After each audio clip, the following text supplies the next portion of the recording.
एक गांव में एक रामू नाम का व्यक्ति अपनी पत्नी के साथ रहा करता था। रामू नेक दिल और ईमानदार व्यक्ति था और वह मिट्टी के बर्तन बनाया करता था। एक दिन वह अपनी पत्नी से बात कर रहा होता है। चलो भाई, इस बार बहुत बढ़िया बर्तन तैयार हो गए हैं। अब इन्हें शहर में अच्छे दामों पर बेचकर अच्छा मुनाफा कमा पाएंगे। हाँ, क्यों नहीं। आपने इतनी मेहनत की है तो आपको तो उसका फल मिलना ही चाहिए। अब मुझे कुछ और नए बर्तन भी बनाने हैं, तो कल मैं जाकर हरिया से थोड़ी गीली मिट्टी ले आऊंगा।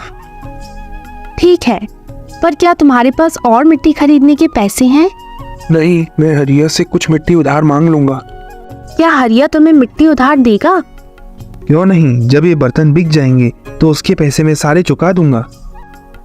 और अगले दिन रामू हरिया की दुकान पर पहुंच जाता है। हाँ भाई रामू, आज कैसे आना हुआ? भाई मुझे थोड़ी गीली मिट्टी चाहिए थी। कितनी मिट्टी चाहिए? 1 बोरा।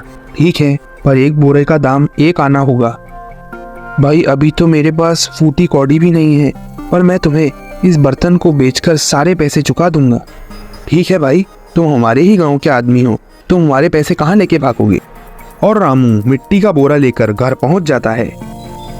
आ गए आप ही का इंतजार कर रही थी। चलो अब मैं नदी से पानी भर ले आती हूँ। ठीक है, मैं जब तक अपने और काम निपटा लेता हूँ। और रामू जब मिट्टी को बोरे से बाहर निकालता है तो उसे सोने के सिक्के मिलते हैं। हे भगवान, ये क्या है? इतने सारे सोने के सिक्के। रामू उन्हें जल्दी से एक मटके में डाल देता है और तभी वहाँ उसकी पत्नी आ जाती है। अरे क्या हुआ, तुमने अभी तक काम शुरू नहीं किया? अरे घर के अंदर चलो, मुझे तुम्हें कुछ बताना है। और वह दोनों घर के अंदर आ जाते हैं। क्या बात हो गई? तुम इतने घबराए हुए क्यों लग रहे हो? ये देखो, सोने के सिक्के मुझे मिट्टी को बोरे से निकालते हुए मिले। हे भगवान, इतने सोने के सिक्के यह मिट्टी में कैसे आए? यह तो मैं नहीं जानता, पर मुझे जो हरिया ने मिट्टी उधार में दी थी मुझे उससे मिले हैं। हरिया की मिट्टी नहीं, बोलो हमारी मिट्टी। नहीं, यह मिट्टी के पैसे मैंने अभी तक हरिया को नहीं दिए हैं। यह अभी भी हरिया की ही मिट्टी है। अरे ये तुम क्या बोल रहे हो? घराई लक्ष्मी को कौन ठुकराता है? नहीं, मैं इसे हरिया को दे आऊंगा। यह धन हरिया का है। ठीक है भाई, तुम जैसा कहते हो वैसा करेंगे, पर अभी इन बर्तन को शहर बेच के आ जाओ, उसके बाद हरिया को दे आना। तब तक मैं इन सिक्कों को छुपा देती हूँ।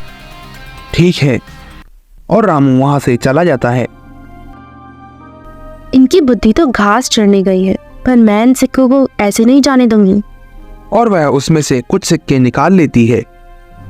और रामू शाम को घर वापस आता है। आज मुझे बहुत ज्यादा मुनाफा हुआ है। अरे वह सोने के सिक्के कहाँ हैं? और रामू की पत्नी उसे सोने से भरा हुआ घड़ा लाकर दे देती है। ठीक है, कल मैं इसे हरिया को जाकर दे आऊंगा। आप भी अब थक गए होंगे, ऐसा करिए सो जाइए। अगले दिन रामू मटके को लेकर हरिया के पास पहुंच जाता है और वह उसे सारी बात बता देता है। वाह रामू, तुम तो बड़े ईमानदार हो। अब भाई हरिया, तुम इसे सरकार के खजाने में जमा करवा दो ताकि ये सुरक्षित रहे। हाँ भाई, क्यों नहीं, तुम ठीक कह रहे हो, पर तुम किसी भी गांव वाले को इसके बारे में कुछ भी मत बताना। ठीक है।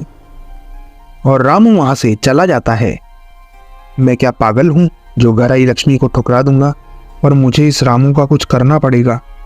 अगर इसने किसी गांव वाले को इस मटके के बारे में बता दिया तो गड़बड़ हो जाएगी। और अगले दिन हरिया रामू के घर पर पुलिस लेकर पहुंच जाता है। क्यों रामू, तुमने हरिया के सोने के सिक्के चुराए?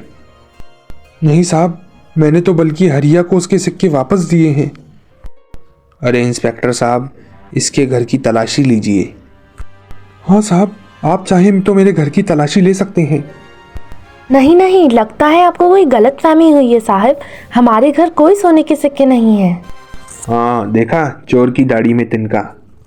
और पुलिस रामू के घर की तलाशी लेती है और उन्हें सोने के सिक्के मिल जाते हैं। अब बोलो रामू, क्या कहना चाहते हो अपनी सफाई में? साहब, मुझे कुछ नहीं मालूम कि ये कहाँ से आए। और पुलिस रामू को लॉकअप में बंद कर देती है।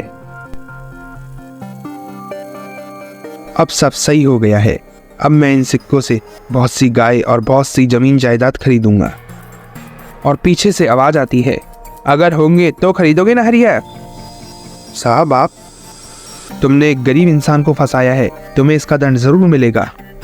और पुलिस इंस्पेक्टर हरिया को जेल में बंद कर देता है और रामू को उसकी ईमानदारी का फल मिल जाता है।